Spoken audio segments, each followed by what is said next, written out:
Hey folks, this is Tom Crawford here at Technidyne, and in this video we're going to show you how to go through the process of calibrating a Test Plus ISO brightness instrument. But before getting started with that, we need to make sure we have all the tools necessary to complete the calibration. Now the first thing you're going to need in that is the black cup that came with the original shipment of the instrument, okay? So with this we're going to go ahead and load it on the instrument and be ready for that part of the testing sequence.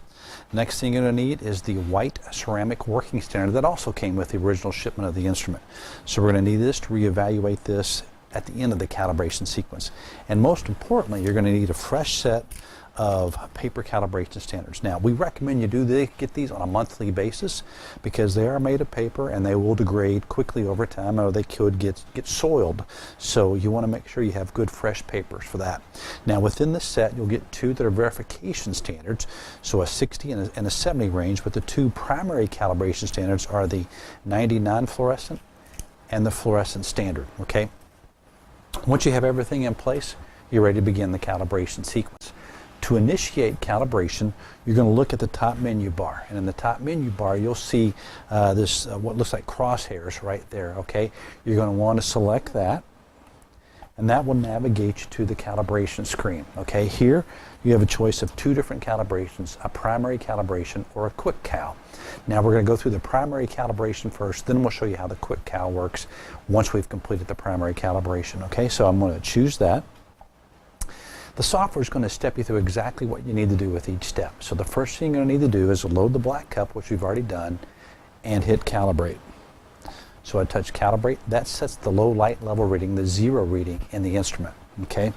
Next thing it's going to do is going to tell me to load the 90 non-fluorescent standard. Okay. Now this standard, like all the standards, have been evaluated on our master instruments back in their laboratory. Okay. And a value is assigned based on the reading from that master instrument. For this standard, the value is 90.9. So I will enter that value into the software. I will load the standard onto the instrument. So 99.9 is here. That was already there in this particular case because I'd already used these standards once to go through a calibration sequence, and the software always maintains the last value that you had put into it. Okay, so the 90.9 is there, then I hit calibrate, and now we're forcing this instrument to agree with the master. I pull the standard out. Now the next thing it says to load the fluorescent standard. The value for this is on the additional sheet of paper you have there, and for this standard it's 102.1. So I'm going to load that standard just like I did the other onto the instrument, and I'm going to hit calibrate. And in this sequence we're going to adjust the lamp voltage to where the UV energy is sufficient that we get the right fluorescent characteristics in that sheet to get the achieved brightness level you're looking for. Once that's completed, it will store that voltage level, so you won't need to worry about that and do that again until the next primary calibration. Now the last step in the sequence is to evaluate the working standard. So the software says load the white working standard there and select OK. And now it's going to, now that the instrument's in a good state of calibration, it's going to evaluate the working standard, store the value for that standard in the software so that when you do the quick calibration, it's going to retrieve that value. Okay. So when that's done, I select OK.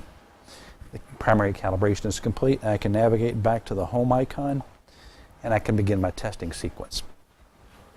Now, if I want to do the quick calibration, and this is what you'll do probably on a shift-by-shift basis or a daily basis, so you don't have to use the paper standards, but you're going to use the working standard to do that. So what you would do in that case is you go back to that calibration screen, and this time you'll choose quick calibration.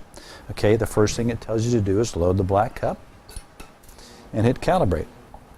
I do that again, saying that low-level light reading. Once that's completed, it tells me to load the white working standard.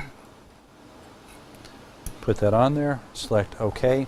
Retrieves the value for that working standard, forces the instrument back to that agreement on that, completes that process. Yes, OK. Home screen, and I'm ready to measure again. So whether you're doing the primary calibration or the quick calibration, your goal is to bring that instrument back to that stable point.